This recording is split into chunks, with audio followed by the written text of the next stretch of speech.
Tomato ಬಾತು ಒಂದ್ ಸ್ವಲ್ಪ ವಿಭಿನ್ನವಾಗಿ ಹೇಗ್ ಮಾಡ್ತೀನಿ ಅನ್ನೋದನ್ನ ಇವತ್ತು ನಾನು ನಿಮ್ಗೆ ತೋರಿಸ್ಕೊಡಕ್ ಬಂದಿದ್ದೀನಿ. ಧನಿಯಾ ಪುಡಿ ಇರ್ಬೋದು, ಇಲ್ಲ ಅಚ್ಕಾರದ ಪುಡಿ ಇರ್ಬೋದು, ಹಾಕಿ ಮಾಡ್ತೀವಿ. ಇವತ್ತು ನಾವು ಯಾವುದೇ ರೀತಿಯಾದಂತ ಪುಡಿನ ಬಳಸದರೆ ಒಂದು ಮಸಾಲೆನ ಫ್ರೈ ಮಾಡಿಕೊಂಡು ಹೇಗೆ ಟೊಮೆಟೊ ಬಾತ್ ಮಾಡ್ಬೋದು ಅನ್ನೋದನ್ನ ನಿಮ್ಗೆ ತೋರಿಸ್ತೀನಿ ಇವತ್ತು. ಇದರಲ್ಲಿ ಮಸಾಲೆನ ಎರಡು ತರ ಮಾಡ್ಬೋದು. ನಾನು ಏನ್ ತೋರಿಸ್ತಾ ಇದ್ದೀನಿ ಮಸಾಲೆನ ಇಲ್ಲಿ ಕೂಡ ಹಾಕೋಬಹುದು, ಇಲ್ಲ ನಮ್ಗೆ ಈ ತರ ಬೇಡ ಅಂದ್ರೆ ಟೊಮೆಟೊ ಬಾತ್ಗೆ ಒಟ್ಟು 6 ಟೊಮೆಟೊ ನಾಟಿ ಟೊಮೆಟೊ ತಗೊಂಡಿದ್ದೀನಿ. ಅದರಲ್ಲಿ 4 ಟೊಮೆಟೊನ ಇದರಲ್ಲಿ ಟೊಮೆಟೊ ಪಲಾವ್ ಮಾಡ್ಬೋದು, ಟೊಮೆಟೊ ಬಿರಿಯಾನಿ ಅಂತ ಮಾಡ್ಬೋದು. ಅದು ಸ್ವಲ್ಪ ಬ್ರೌನ್ ಕಲರ್ ಆಗೋವರೆಗೂ ಹಂಗೆ ಬಿಟ್ಬಿಡೋಣ. ಟೊಮೆಟೊ ಬಾತು ಮನೆಯಲ್ಲಿ ಮಾಡಿದ್ರೆ ಸೀದೋಗುತ್ತೆ, ತಳ ಹಿಡಿಯುತ್ತೆ, ಬುಡ ಕಚ್ಚುತ್ತೆ ಅಂತೆಲ್ಲ. ಸೊ ಏನಕ್ಕೆ ಅದು ಪ್ರಾಬ್ಲಮ್ಮು 2 ವಿಷಯದಲ್ಲಿ ಆಗ್ಬೋದು. ಸುಮಾರು ಜನಕ್ಕೆ ಹೊಸದಾಗಿ ಅಡುಗೆ ಎಲ್ಲ ಮಾಡ್ತಿರೋರಿಗೆ ಉಪ್ಪು ಎಷ್ಟು ಹಾಕ್ಬೇಕು, ಹೇಗೆ ಹಾಕ್ಬೇಕು ಅನ್ನೋದೆಲ್ಲ ಕನ್ಫ್ಯೂಷನ್ ಇರುತ್ತೆ. ಸ್ನೇಹಿತರೆ ನಮಸ್ಕಾರ, ಅಡುಗೆ ಮಾಸ್ಟರ್ ಚಾನಲ್ಗೆ ನಿಮ್ಮೆಲ್ಲರಿಗೂ ಮತ್ತೊಮ್ಮೆ ಸ್ವಾಗತ. ನಾನು ನಿಮ್ಮನೆ ಮಗ ಶ್ರೀಕಾಂತ್. ಇವತ್ತು ನಾನು ನಿಮಗೆ ಸಿಂಪಲ್ ಆಗಿ ಸೂಪರ್ ಆಗಿರೋಂಥ ಒಂದು ಟೊಮೆಟೊ ಬಾತ್ ರೆಸಿಪಿನ ತೋರಿಸೋದಕ್ಕೆ ಬಂದಿದ್ದೀನಿ. ಟೊಮೆಟೊ ಬಾತು ಎಲ್ಲರೂ ಮಾಡ್ತೀವಿ, ಎಲ್ಲರ ಮನೇಲೂ ಮಾಡ್ತಾರೆ. ನಾನು ನಮ್ಮನೆಯಲ್ಲಿ ಒಂದ್ ಸ್ವಲ್ಪ ವಿಭಿನ್ನವಾಗಿ ಹೇಗ್ ಮಾಡ್ತೀನಿ ಅನ್ನೋದನ್ನ ಇವತ್ತು ನಾನು ನಿಮ್ಗೆ ತೋರಿಸ್ಕೊಡಕ್ ಬಂದಿದ್ದೀನಿ. ತಡ ಮಾಡೋದ್ ಬೇಡ, ಬನ್ನಿ ಶುರು ಮಾಡೋಣ ಟೊಮೆಟೊ ಬಾತ್ ರೆಸಿಪಿನ. ದೇವರನ್ನ ಸ್ಮರಿಸ್ಕೊಳ್ತಾ ಮೊದಲಿಗೆ ಒಲೆ ಹಚ್ಕೊಳ್ತಾ ಇದ್ದೀನಿ. ಒಲೆ ಮೇಲೆ ಒಂದು ಬಾಣಲೆ ಇಟ್ಕೊಂಡಿದ್ದೀನಿ. ಸಾಮಾನ್ಯವಾಗಿ ಟೊಮೆಟೊ ಬಾತ್ ಮಾಡುವಾಗ ನಾವು ಪುಡಿಗಳು ಹಾಕ್ಬಿಡ್ತೀವಿ. ಧನಿಯಾ ಪುಡಿ ಇರ್ಬೋದು, ಇಲ್ಲ ಅಚ್ಕಾರದ ಪುಡಿ ಇರ್ಬೋದು, ಹಾಕಿ ಮಾಡ್ತೀವಿ. ಇವತ್ತು ನಾವು ಯಾವುದೇ ರೀತಿಯಾದಂಥ ಪುಡಿನ ಬಳಸದರೆ ಒಂದು ಮಸಾಲೆನ ಫ್ರೈ ಮಾಡಿಕೊಂಡು ಹೇಗೆ ಟೊಮೆಟೊ ಬಾತ್ ಮಾಡ್ಬೋದು ಅನ್ನೋದನ್ನ ನಿಮಗೆ ತೋರಿಸ್ತೀನಿ ಇವತ್ತು. ಸೊ ಬಾಣಲಿ ಕಾಯ್ತಾ ಇದೆ. ಅದಕ್ಕೆ ಮಸಾಲೆ ಹುರ್ಕೊಳ್ಳೋದಕ್ಕೆ ಒಂದು 2 ಸ್ಪೂನ್ ಆಗೋಷ್ಟು ಎಣ್ಣೆ ಹಾಕೊಳ್ತೀನಿ. ಎಣ್ಣೆ ಸ್ವಲ್ಪ ಕಾಯ್ಲಿ. ಎಣ್ಣೆ ಕಾದಿದೆ. ಇದಕ್ಕೆ ಒಂದು ಕಪ್ಪಲ್ಲಿ 1/4 ಕಪ್ ಆಗೋಷ್ಟು ಧನಿಯಾ ತಗೊಂಡಿದ್ದೀನಿ. ಆ ಧನಿಯಾನ ಇಲ್ಲೇ ಹಾಕೊಳ್ತಾ ಇದ್ದೀನಿ. ಜೊತೆಗೆ ಒಂದು 18 ಬ್ಯಾಡಗಿ ಮೆಣಸಿನ್ಕಾಯಿ ತಗೊಂಡಿದ್ದೀನಿ. ಅದನ್ನ ಕೂಡ ಇಲ್ಲೇ ಹಾಕೊಳ್ತಾ ಇದ್ದೀನಿ. 1 ಉಂಡೆ ಬೆಳ್ಳುಳ್ಳಿ ಹಾಕೊಂಡಿದ್ದೀನಿ. ಬೆಳ್ಳುಳ್ಳಿ ಹಾಕಿದ್ರೆ ಫ್ಲೇವರ್ ಚೆನ್ನಾಗಿ ಬರುತ್ತೆ. ಬೆಳ್ಳುಳ್ಳಿ ಬೇಡ ಅನ್ಸಿದ್ರೆ ಖಂಡಿತ ಅದನ್ನ ಸ್ಕಿಪ್ ಮಾಡಿ. ಒಂದು 2 ಇಂಚು ಶುಂಠಿ ಹಾಕೊಂಡಿದ್ದೀನಿ. ಇದನ್ನ ಸ್ವಲ್ಪ ಫ್ರೈ ಮಾಡ್ಕೊಂಬಿಡೋಣ. ಆದಷ್ಟು ಸಿಮ್ಮಲ್ಲೇ ಇಟ್ಕೊಂಡು ಫ್ರೈ ಮಾಡ್ಕೊಂಬಿಡಿ. ಇದನ್ನ ಸಿಮ್ಮಲ್ಲಿ ಇಟ್ಕೊಂಡು ಧನಿಯಾನ ಎಷ್ಟು ಹೊತ್ತು ಫ್ರೈ ಮಾಡ್ತೀವೋ ಅಷ್ಟು ಚೆನ್ನಾಗಿ ನಮಗೆ ಮಸಾಲೆ ರುಚಿ ಕೊಡುತ್ತೆ. ಹಾಗಾಗಿ ಸಿಮ್ಮಲ್ಲಿ ಇಟ್ಕೊಂಡೆ ಫ್ರೈ ಮಾಡ್ಕೊಳ್ಳಿ. ಧನಿಯಾ ಒಂದು ಅದ್ರ ಫ್ಲೇವರ್ನ ರಿಲೀಸ್ ಮಾಡಬೇಕು, ಮತ್ತು ನಾವು ಹಾಕಿರೋಂಥ ಬೆಳ್ಳುಳ್ಳಿ ಮತ್ತು ಶುಂಠಿದು ಹಸಿ ವಾಸನೆ ಹೋಗಬೇಕು. ಹಾಗಾಗಿ ಜಾಸ್ತಿ ಹೊತ್ತು ಫ್ರೈ ಮಾಡಬೇಕು. ದೊಡ್ಡ ಉರಿ ಇಟ್ಕೊಂಡ್ಬಿಟ್ರೆ ಬೇಗ ಫ್ರೈ ಆಗೋಗುತ್ತೆ ಮತ್ತು ಕಾಳೆಲ್ಲ ಕಪ್ಪಾಗ್ಬಿಡುತ್ತೆ. ಆದಷ್ಟು ಸಿಮ್ಮಲ್ಲೇ ಇಟ್ಕೊಂಡು ಫ್ರೈ ಮಾಡಿ. ಕಪ್ಪು ಆಗಲ್ಲ ಮತ್ತು ಚೆನ್ನಾಗಿ ಕೂಡ ಫ್ರೈ ಆಗುತ್ತೆ. ನಾವು ಹಾಕಿರೋ ಪದಾರ್ಥ ಎಲ್ಲ ಒಂದು ಅರ್ಧ ಫ್ರೈ ಆಗಿದೆ. ಈಗ ಇದಕ್ಕೆ 1 ಸ್ಪೂನ್ ಆಗೋಷ್ಟು ಸೋಂಪು ಕಾಳು ಹಾಕೊಂಡಿದ್ದೀನಿ. ಇದರಲ್ಲಿ ಮಸಾಲೆನ 2 ಥರ ಮಾಡ್ಬೋದು. ನಾನು ಏನು ತೋರಿಸ್ತಾ ಇದ್ದೀನಿ ಮಸಾಲೆನ ಇಲ್ಲಿ ಕೂಡ ಹಾಕೋಬೋದು, ಇಲ್ಲ ನಮ್ಗೆ ಈ ಥರ ಬೇಡ ಅಂದರೆ ಆಮೇಲೆ ಹೇಳ್ತೀನಿ ಯಾವಾಗ ಅಂತ, ಆವಾಗ ಕೂಡ ಹಾಕೋಬೋದು. 1 ಇಂಚ್ ಆಗೋಷ್ಟು ಚಕ್ಕೆ ತುಂಡು 3 ತುಂಡು ಹಾಕೊಂಡಿದ್ದೀನಿ. ಒಂದು ಅರ್ಧ ಸ್ಪೂನು ಮೆಣಸು ಹಾಕೊಂಡಿದ್ದೀನಿ. ಒಂದು 4 ಮರಾಠಿ ಮೊಗ್ಗು ಹಾಕೊಂಡಿದ್ದೀನಿ. ಒಂದು 5 ಏಲಕ್ಕಿ ಹಾಕೊಂಡಿದ್ದೀನಿ. ಕೊನೆಗೆ ಒಂದು 5 ಕಾಳು ಲವಂಗ ಹಾಕೊಂಡಿದ್ದೀನಿ. ಇದನ್ನು ಸ್ವಲ್ಪ ಫ್ರೈ ಮಾಡ್ಕೊಂಬಿಡೋಣ ಚೆನ್ನಾಗಿ. ಒಂದು ಎಸಳು ಕರಿಬೇವು ಸೊಪ್ಪು ಹಾಕೊಂಡಿದ್ದೀನಿ. ಜೊತೆಗೆ ಟೊಮೆಟೊ ಬಾತ್ಗೆ ಒಟ್ಟು 6 ಟೊಮೆಟೊ ನಾಟಿ ಟೊಮೆಟೊ ತಗೊಂಡಿದ್ದೀನಿ. ಅದರಲ್ಲಿ 4 ಟೊಮೆಟೊನ ಇಲ್ಲೇ ಹಾಕೊಳ್ತಾ ಇದ್ದೀನಿ. ಟೊಮೆಟೊ ಜೊತೆಗೆ ಒಂದು ಅರ್ಧ ಹೋಳು ತೆಂಗಿನಕಾಯಿ ತುರಿನ ಇಲ್ಲೇ ಸೇರಿಸ್ಕೊತಾ ಇದ್ದೀನಿ. ಈಗ ನಾವು ಸ್ವಲ್ಪ ಚೆನ್ನಾಗಿ ಫ್ರೈ ಮಾಡ್ಕೋಬೇಕು. ತೆಂಗಿನಕಾಯಿ ಪೂರ್ತಿ ಅದರಲ್ಲಿರೋಂಥ ಮಾಯ್ಶ್ಚರ್ ಪೂರ್ತಿ ಹೋಗಬೇಕು. ಮಾಯ್ಶ್ಚರ್ ಪೂರ್ತಿ ಹೋಗಿ ಅದರದ್ದು ಜಿಡ್ಡು ಸ್ವಲ್ಪ ರಿಲೀಸ್ ಆಗಬೇಕು. ಮತ್ತು ಹಾಕಿರೋ ಟೊಮೆಟೊನೂ ಚೆನ್ನಾಗಿ ಇಲ್ಲೇ ಅದು ಬೇಯಬೇಕು. ನಾವೇನು ಒಗ್ಗರಣೆಯಲ್ಲಿ ಬಾಡಿಸ್ಕೊತಿದ್ದೀವಲ್ಲ, ಆ ಒಗ್ಗರಣೆಯಲ್ಲೇ ಅದು ಸ್ವಲ್ಪ ಬಾಡಬೇಕು. ಅಲ್ಲಿವರೆಗೂ ಇದನ್ನು ಫ್ರೈ ಮಾಡ್ಕೊಳ್ಳೋಣ.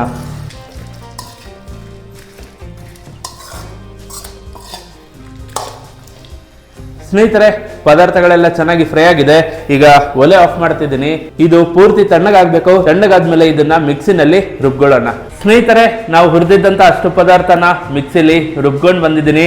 ನೋಡಿ ಎಷ್ಟು ಅದ್ಭುತವಾಗಿ ಬಂದಿದೆ.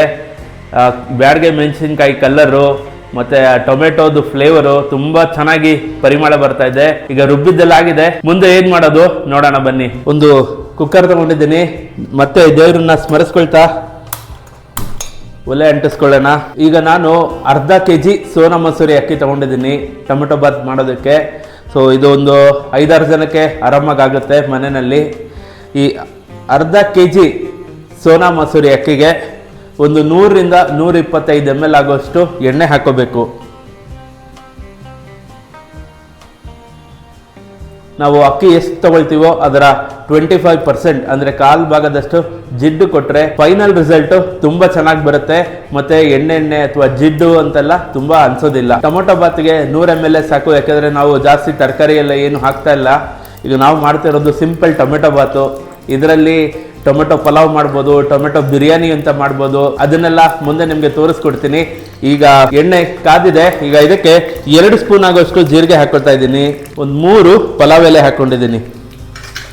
ಜೀರಿಗೆ ಪಲಾವ್ ಎಲೆ ಸ್ವಲ್ಪ ಬಾಡಿಸ್ಕೊಳ್ಳೋಣ. ಸ್ವಲ್ಪ ಕರಿಬೇವು ಹಾಕೊಂಡಿದ್ದೀನಿ. ನಾನು 2 ಈರುಳ್ಳಿನ ಸ್ಲೈಸ್ ಮಾಡಿ ಇಟ್ಕೊಂಡಿದ್ದೀನಿ, ಅದನ್ನ ಇಲ್ಲೇ ಹಾಕೊಳ್ತಾ ಇದ್ದೀನಿ. ಈರುಳ್ಳಿನ ಚೆನ್ನಾಗಿ ಫ್ರೈ ಮಾಡ್ಕೊಳ್ಳೋಣ. ಅದನ್ನ ಚೆನ್ನಾಗಿ ಫ್ರೈ ಮಾಡಿದಷ್ಟು ಅದರಲ್ಲಿರುವಂಥ ಫ್ಲೇವರ್ ರಿಲೀಸ್ ಆಗುತ್ತೆ. ಸೊ ಆಗ ಟೊಮೊಟೊ ಬಾತ್ ಕೂಡ ಅಷ್ಟೇ ಫ್ಲೇವರ್ಫುಲ್ ಆಗಿರುತ್ತೆ. ಈರುಳ್ಳಿನ ಒಂದ್ಸಲ ಕೂಡಿಸ್ಕೊಂಡಾದ್ಮೇಲೆ ಈ ಥರ ಹರಡ್ಬಿಟ್ಟು ಅದು ಸ್ವಲ್ಪ ಬ್ರೌನ್ ಕಲರ್ ಆಗೋವರೆಗೂ ಹಾಗೆ ಬಿಟ್ಬಿಡೋಣ. ಈರುಳ್ಳಿ ಬ್ರೌನ್ ಕಲರ್ ಆಗುತ್ತಲ್ಲ, ಅದನ್ನ ಬಿರಿಸ್ತಾ ಅಂತ ಕರಿತೀವಿ. ಸೊ ಅದು ಒಳ್ಳೆ ರುಚಿ ಕೊಡುತ್ತೆ, ಮತ್ತೆ ಒಳ್ಳೆ ಫ್ಲೇವರ್ ಕೊಡುತ್ತೆ. ಬರೀ ಟೊಮೆಟೊ ಬಾತ್ಗೆ ಅಂತಲ್ಲ, ನಾವು ಬಿರಿಯಾನಿ ಮಾಡುವಾಗಲಿ ಪಲಾವ್ ಮಾಡುವಾಗಲಿ ಆ ಥರ ಈರುಳ್ಳಿನ ಸ್ವಲ್ಪ ಗೋಲ್ಡನ್ ಬ್ರೌನ್ ಕಲರ್ ಬರೋವರೆಗೂ ಅದನ್ನ ಹಾಗೆ ಫ್ರೈ ಮಾಡಿಕೊಂಡ್ರೆ ಈರುಳ್ಳಿ ನಾವು ಮಾಡುವಂಥ ಐಟಮ್ಗೆ ಒಳ್ಳೆ ರುಚಿ ಕೊಡುತ್ತೆ. ಸ್ನೇಹಿತರೆ ನೋಡಿ, ನಾನು ನಿಮಗೆ ಹೇಳಿದ್ನಲ್ಲ ಈರುಳ್ಳಿ ಬ್ರೌನ್ ಕಲರ್ ಆಗಬೇಕಂತ. ಸೊ ಈ ಥರ ಆಗಬೇಕದು. ಸೊ ಈ ಥರ ಆದರೆ ಅದ್ರ ಫ್ಲೇವರು ತುಂಬ ಚೆನ್ನಾಗಿ ರಿಲೀಸ್ ಆಗಿರುತ್ತೆ. ನಾವು ಮಾಡೋಂಥ ಬಾತ್ ರೆಸಿಪಿ ಕೂಡ ಅಷ್ಟೇ ಫ್ಲೇವರ್ಫುಲ್ ಆಗಿ ಬರುತ್ತೆ. ಈರುಳ್ಳಿ ಚೆನ್ನಾಗಿ ಫ್ರೈ ಆಯ್ತಲ್ಲ, ಈ ಟೈಮಲ್ಲಿ ನೀವು ಬೇಕಾದರೆ ಚಕ್ಕೆ ಲವಂಗ ನಾನು ಹುರಿಯೋದಕ್ಕೆ ಏನು ಹಾಕೊಂಡಿದ್ನಲ್ಲ ಅದನ್ನ ಈ ಟೈಮಲ್ಲಿ ಇಲ್ಲೇ ಹಾಕೊಳ್ಳಿ. ಅಲ್ಲಿ ಹಾಕೊಳ್ಳೋದು ಬೇಡ, ನಮಗೆ ಮಸಾಲೆ ಜಾಸ್ತಿ ಆಗುತ್ತೆ ಅನ್ನೋದಾದರೆ ಈ ಟೈಮಲ್ಲಿ ಇಲ್ಲಿ ಹಾಕೊಳ್ಳಿ, ಸೇಮ್ ರಿಸಲ್ಟ್ ಬರುತ್ತೆ ನಿಮಗೆ. ಸೊ ಈಗ ಇದಕ್ಕೆ ಸ್ವಲ್ಪ ಗೋಡಂಬಿ ಹಾಕೊಡ್ತಾ ಇದ್ದೀನಿ. ಇದು ಆಪ್ಷನಲ್ಲು, ಬೇಕಾದ್ರೆ ಹಾಕೋಬಹುದು, ಇಲ್ಲಾಂದ್ರೆ ಸ್ಕಿಪ್ ಕೂಡ ಮಾಡ್ಬೋದು. ಸ್ವಲ್ಪ ರಿಚ್ ಆಗಿರ್ಲಿ ಅಂತ ನಾನು ಗೋಡಂಬಿ ಹಾಕೊಂಡಿದ್ದೀನಿ. ಸ್ವಲ್ಪ ಕಲರ್ಫುಲ್ ಆಗಿ ಕಾಣಿಸ್ಲಿ ಅಂತ 1 ಕಪ್ ಆಗೋಷ್ಟು ಫ್ರೋಸನ್ ಬಟಾಣಿ ಹಾಕೊಂಡಿದ್ದೀನಿ. ಜೊತೆಗೆ 1 ಸ್ಪೂನ್ ಆಗೋಷ್ಟು ಕಸೂರಿ ಮೇಥಿ ಹಾಕೊಂಡಿದ್ದೀನಿ. 1/4 ಚಮಚ ಅರಿಶಿನ ಕೂಡ ಹಾಕೊಂಡಿದ್ದೀನಿ. ಒಂದ್ಸಲ ಮಿಕ್ಸ್ ಮಾಡಿಬಿಡೋಣ. ಮಿಕ್ಸ್ ಮಾಡಿದ್ದಾಯ್ತು. ಇದಕ್ಕೆ ನಾವು ರುಬ್ಕೊಂಡಿದ್ವಲ್ಲ ಪೇಸ್ಟು, ಅದನ್ನ ಆ್ಯಡ್ ಮಾಡ್ಕೊಳ್ಳೋಣ. ನಾನು ಇಲ್ಲಿ ಈ ಮೆಜರಿಂಗ್ ಕಪ್ಪಲ್ಲಿ 2 ಕಪ್ ಅಕ್ಕಿ ಅಂದ್ರೆ ಅರ್ಧ kg, ಇದು 1 ಕಪ್ಪು 1/4 kg ಹಿಡಿಯುತ್ತೆ. 2 ಕಪ್ಪು ಅಕ್ಕಿ ತಗೊಂಡಿದ್ದೀನಿ. ಅದಕ್ಕೆ ನಾವು 4 ಕಪ್ ಆಗೋಷ್ಟು ನೀರು ಸೇರಿಸ್ಕೊಳ್ಳೋಣ. ನಾವು ರುಬ್ಬಿದ್ದಂಥ ಮಿಕ್ಸಿಗೆ ಸ್ವಲ್ಪ ನೀರು ಹಾಕಿ ಮಿಕ್ಸ್ ಮಾಡಿ ಆ ನೀರನ್ನ ಇಲ್ಲಿಗೆ ಹಾಕೊಳ್ಳೋಣ. ಇದರಲ್ಲಿ ತುಂಬ ಮಸಾಲೆ ಇದೆ. ಇನ್ನು 2 ಕಪ್ ನೀರಾಯಿತು. 3 4 ಕಪ್ಪು. ಸ್ನೇಹಿತರೆ, ನಾನು ಟೋಟಲ್ ಆಗಿ 6 ನಾಟಿ ಟೊಮೆಟೊ ತಗೊಂಡಿದ್ದೆ. ಅದರಲ್ಲಿ 4 ಅವಾಗಲೇ ಹುರಿಯೋದಕ್ಕೆ ಹಾಕೊಂಡಿದ್ದೆ. ಇನ್ನು 2 ಟೊಮೆಟೊ ಇದೆ, ಅದನ್ನ ಇಲ್ಲೇ ಹಾಕೊಳ್ತಾ ಇದ್ದೀನಿ. ಸ್ವಲ್ಪ ದಪ್ಪಕ್ಕೆ ಇರಲಿ ಟೊಮೆಟೊ, ಬೆಂದಾಗ ಅದು ಸ್ವಲ್ಪ ಶ್ರಿಂಕ್ ಆಗುತ್ತೆ. ಹಾಗಾಗಿ ಸ್ವಲ್ಪ ದಪ್ಪಕ್ಕಿದ್ರೇ ಒಳ್ಳೆಯದು. ಸ್ವಲ್ಪ ಒಂದ್ಸಲ ಕೂಡಿಸ್ಕೊಂಬಿಡೋಣ. ಬಹಳ ಜನಕ್ಕೆ ಕನ್ಫ್ಯೂಷನ್ ಇರುತ್ತೆ. ಸೊ ನಾವು ಟೊಮೆಟೊ ಬಾತು ಮನೆಯಲ್ಲಿ ಮಾಡಿದ್ರೆ ಸೀದೋಗುತ್ತೆ, ತಳ ಹಿಡಿಯುತ್ತೆ, ಬುಡ ಕಚ್ಚುತ್ತೆ ಅಂತೆಲ್ಲ. ಸೊ ಏನಕ್ಕೆ ಅದು ಪ್ರಾಬ್ಲಮ್ಮು 2 ವಿಷಯದಲ್ಲಿ ಆಗ್ಬೋದು. ಒಂದು ಹೈ ಫ್ಲೇಮಲ್ಲಿ ಇಟ್ಕೊಂಡಿದ್ರೆ ನಿಮಗೆ ತಳ ಹಿಡಿಯೋ ಚಾನ್ಸಸ್ ಇರುತ್ತೆ. ಇಲ್ಲಾಂದರೆ ನಾವು ನೀರು ಹಾಕಿದ ತಕ್ಷಣ ಅಕ್ಕಿ ಹಾಕಿ ಕುಕ್ಕರ್ ಮುಚ್ಚಿಬಿಟ್ರೆ ಅವಾಗ ಕೂಡ ತಳ ಹಿಡಿಯೋ ಚಾನ್ಸಸ್ ಇರುತ್ತೆ. ಸೊ ನೀರು ಹಾಕಿದ್ಮೇಲೆ ಒಂದು ಕುದಿ ಬರಬೇಕದು. ಒಂದು ಕುದಿ ಬಂದಮೇಲೆ ಅಕ್ಕಿ ಹಾಕಬೇಕು. ಅಕ್ಕಿ ಹಾಕಿ 1-2 ಸಲ ಅದನ್ನು ಕೂಡಿಸಿದ್ಮೇಲೆ ಕುಕ್ಕರ್ ಮುಚ್ಚಬೇಕು. ಅವಾಗ ತಳ ಹಿಡಿಯೋದಾಗ್ಲಿ ಏನು ಆಗೋದಿಲ್ಲ. ಈಗ ನೀರು ಹಾಕಿದ್ದೀವಿ, ಇದು 1 ಕುದಿ ಬರಲಿ. ಇವಾಗ ರುಚಿಗೆ ತಕ್ಕಷ್ಟು ಉಪ್ಪು ಕೂಡ ಇಲ್ಲೇ ಹಾಕೊಳ್ತಾ ಇದ್ದೀನಿ. ಯೂಶಲಿ ಅಳತೆ ಹೇಗಿರುತ್ತೆ ಅಂದರೆ 1 kg ಅಕ್ಕಿ ನಾವು ಏನಾದರೂ ತೊಗೊಂಡ್ರೆ ಅದಕ್ಕೆ 1 ಹಿಡಿ ಉಪ್ಪು ಹಾಕಬೇಕಾಗತ್ತೆ. ಸುಮಾರು ಜನಕ್ಕೆ ಹೊಸದಾಗಿ ಅಡುಗೆ ಎಲ್ಲ ಮಾಡ್ತಿರೋರಿಗೆ ಉಪ್ಪು ಎಷ್ಟು ಹಾಕಬೇಕು, ಹೇಗೆ ಹಾಕಬೇಕು ಅನ್ನೋದೆಲ್ಲ ಕನ್ಫ್ಯೂಷನ್ ಇರುತ್ತೆ. 1 kg ಅಕ್ಕಿ ತೊಗೊಂಡ್ರೆ 1 ಒಳ ಮುಷ್ಟಿಯಷ್ಟು ಉಪ್ಪು ಹಾಕಬೇಕಾಗತ್ತೆ. ಇಲ್ಲ ಇವಾಗ ನಾವು ಅರ್ಧ ಕೆಜಿ ತಗೊಂಡಿರೋದಿಲ್ವಾ, ಅರ್ಧ ಹಿಡಿ ಹಾಕಿದ್ರೆ ಸಾಕಾಗುತ್ತೆ. ಸ್ಟಾರ್ಟಿಂಗ್ ಶುರು ಮಾಡುವಾಗ ಕಮ್ಮಿನೇ ಹಾಕಿ ಸ್ವಲ್ಪ ಉಪ್ಪು ಬೇಕಾದ್ರೆ ಆಮೇಲೆ ಸೇರಿಸ್ಕೋಬಹುದು. ಜಾಸ್ತಿ ಆಗ್ಬಿಟ್ರೆ ಅದನ್ನ ಏನು ಮಾಡೋಕ್ಕಾಗಲ್ಲ. ಸೊ ಕಮ್ಮಿನೇ ಹಾಕೊಳ್ಳಿ, ನಿಮ್ಗೆ ಮಾಡ್ತಾ ಮಾಡ್ತಾ ಅದೇ ಗೊತ್ತಾಗುತ್ತೆ ಎಷ್ಟು ಹಾಕ್ಬೇಕು ಉಪ್ಪು ಅನ್ನೋದೆಲ್ಲ. ಸ್ನೇಹಿತರೆ ನೋಡಿ, ಕುದಿಯೋದಕ್ಕೆ ಶುರು ಆಗಿದೆ. ಈ ತರ ಕುದಿ ಶುರು ಆದಾಗ ನಾವು ತಗೊಂಡಿರೋಂಥ ಅಕ್ಕಿನ ಹಾಕೋಬೇಕು. ನಾನು 2 ಕಪ್ಪು ಸೋನಾ ಮಸೂರಿ ಅಕ್ಕಿನ ನೀಟಾಗಿ ಒಂದು 3-4 ಸಲ ತೊಳೆದು ಇಟ್ಕೊಂಡಿದ್ದೀನಿ. ಅದನ್ನ ಇಲ್ಲೇ ಹಾಕೊಳ್ತಾ ಇದ್ದೀನಿ.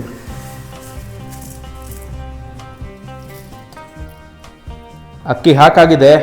ಒಂದ್ಸಲ ಇದನ್ನ ಕೂಡಿಸ್ಕೊಳ್ಳೋಣ ಚೆನ್ನಾಗಿ. ನಾವು ಅಕ್ಕಿ ಹಾಕಿ ಕೂಡಿಸ್ದೆ ಹಾಗೆ ಮುಚ್ಚಳ ಮುಚ್ಚಿಬಿಟ್ರು ತಳ ಹಿಡಿಯೋ ಚಾನ್ಸಸ್ ಇರುತ್ತೆ. ಹಾಗಾಗಿ ಒಂದ್ಸಲ ಚೆನ್ನಾಗಿ ಮಿಕ್ಸ್ ಮಾಡಿಬಿಟ್ಟು ಮೀಡಿಯಂ ಫ್ಲೇಮಲ್ಲಿ ಇಟ್ಕೊಂಡು 2 ವಿಷಲ್ ಕೂಗಿಸ್ಕೋಬೇಕು. ಲಾಸ್ಟಲ್ಲಿ ಸ್ವಲ್ಪ ಕೊತ್ತಂಬರಿ ಸೊಪ್ಪು ಕೂಡ ಹಾಕಿದ್ದೀನಿ. ಈಗ ಫೈನಲ್ ಆಗಿ ಒಂದ್ಸಲ ಕೂಡಿಸ್ಕೊಂಬಿಡೋಣ. ಅಕ್ಕಿ ಹಾಕಿದ್ಮೇಲೆ ಒಂದು ಕುದೀತಾ ಇದೆ. ಈಗ ಒಲೆ ಮುಚ್ಚಿಬಿಟ್ಟು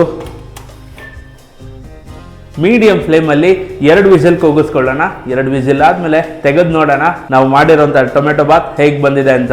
ಸ್ನೇಹಿತರೆ 2 ವಿಷಲ್ ಕೂಗಿ ಕುಕ್ಕರು ಕೂಲಾಗಿದೆ, ಪ್ರೆಷರ್ ಕೂಡ ಪೂರ್ತಿ ಇಳಿದಿದೆ. ಈಗ ಓಪನ್ ಮಾಡಿ ನೋಡೋಣ ನಾವು ಮಾಡಿರೋಂಥ ಟೊಮೆಟೊ ಬಾತ್ ಹೇಗೆ ಬಂದಿದೆ ಅಂತ. ಫಸ್ಟ್ ನಿಮಗೆ ತೋರಿಸ್ತೀನಿ. ನೋಡಿ ಏನು ರಿಚ್ ಆಗಿ ಕಲರ್ಫುಲ್ ಆಗಿ ಬಂದಿದೆ.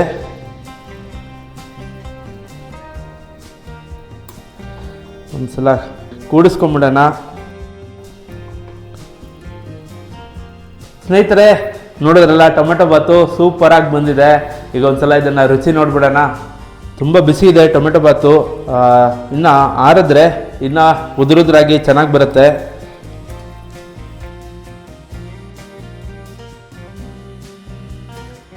ಟೊಮೆಟೊ ಬಾತು ಸಕ್ಕತ್ತಾಗಿ ಬಂದಿದೆ.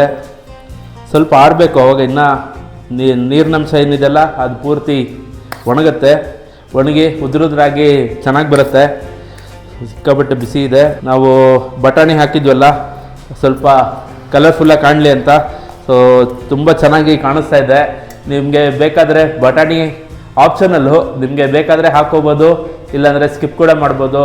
ಇಲ್ಲ ಬಟಾಣಿ ಬೇಡ ಅನಿಸಿದ್ರೆ ನಿಮಗೆ ಸ್ವೀಟ್ ಕಾರ್ನ್ ಹಾಕೋಬೋದು. ಅದು ಬಿಟ್ಟರೆ ನೀವು ಚೆನ್ನಾಗಿ ಹಾಕೋಬೋದು. ಅವರೆಕಾಳು ಸೀಸನ್ ಇನ್ನೇನು ಸ್ಟಾರ್ಟ್ ಆಗುತ್ತೆ. ಸೊ ಅವರೆಕಾಳು ಸಿಕ್ಕಿದ್ರೆ ಅವರೆಕಾಳು ಕೂಡ ಇದಕ್ಕೆ ಹಾಕೋಬೋದು. ಅವರೆಕಾಳು ಟೊಮೆಟೊ ಬಾತು ತುಂಬ ಚೆನ್ನಾಗಿರುತ್ತೆ. ಈಗ ಒಂದ್ಸಲ ರುಚಿ ನೋಡೋಣ. ನಾವು ಹಾಕಿದ್ವಲ್ಲ ಎಣ್ಣೆ ಕರೆಕ್ಟಾಗಿದೆ. ಜಿಡ್ಡು ಅಂತ ಎಲ್ಲೂ ಅನ್ನಿಸ್ತಾ ಇಲ್ಲ. ಪರ್ಫೆಕ್ಟ್ ಆಗಿದೆ. ಯಾವತ್ತು ಲೆಕ್ಕ ಇಟ್ಕೊಂಡು ಅಳತೆ ಪ್ರಕಾರ ಮಾಡಿದ್ರೆ ಯಾವುದೇ ಪದಾರ್ಥ ಆಗಲಿ ಮಾಡೋದು ಕೆಡೋದಿಲ್ಲ, ತುಂಬ ಚೆನ್ನಾಗೇ ಬರುತ್ತೆ. ಆ್ಯಂಡ್ ನಾನಿಲ್ಲಿ ನಾಟಿ ಟೊಮೆಟೊ ಹಾಕಿರೋದ್ರಿಂದ ಹುಣಸೆ ಹುಳಿ ಅಥವಾ ನಿಂಬೆ ಹಣ್ಣಿನ ರಸ ಯಾವುದೂ ಹಾಕಿಲ್ಲ. ನಾಟಿ ಟೊಮೆಟೊನೇ ಹುಳಿ ಇರುತ್ತೆ ಸ್ವಲ್ಪ. ಸೊ ಹುಳಿ ತುಂಬ ಚೆನ್ನಾಗಿ ಸಿಗ್ತಾ ಇದೆ. ಸೊ ಇದಾಗಿತ್ತು ಇವತ್ತಿನ ವಿಡಿಯೋ. ಐ ಹೋಪ್ ಈ ವಿಡಿಯೋ ನಿಮಗೆ ಇಷ್ಟ ಆಗಿದೆ ಅಂತ ಅನ್ಕೋತೀನಿ. ಇಷ್ಟ ಆಗಿದ್ರೆ ಲೈಕ್ ಮಾಡಿ, ಹೊಸದಾಗಿ ಚಾನಲ್ ನೋಡ್ತಾ ಇದ್ರೆ ಸಬ್ಸ್ಕ್ರೈಬ್ ಮಾಡಿ. ಮುಂದೆ ಇನ್ನೊಂದು ಹೊಸ ರೆಸಿಪಿ ಜೊತೆ ನಿಮ್ಮ ಮುಂದೆ ಹಾಜರಾಗ್ತೀನಿ. ಅಲ್ಲಿವರೆಗೂ ನಮಸ್ಕಾರ.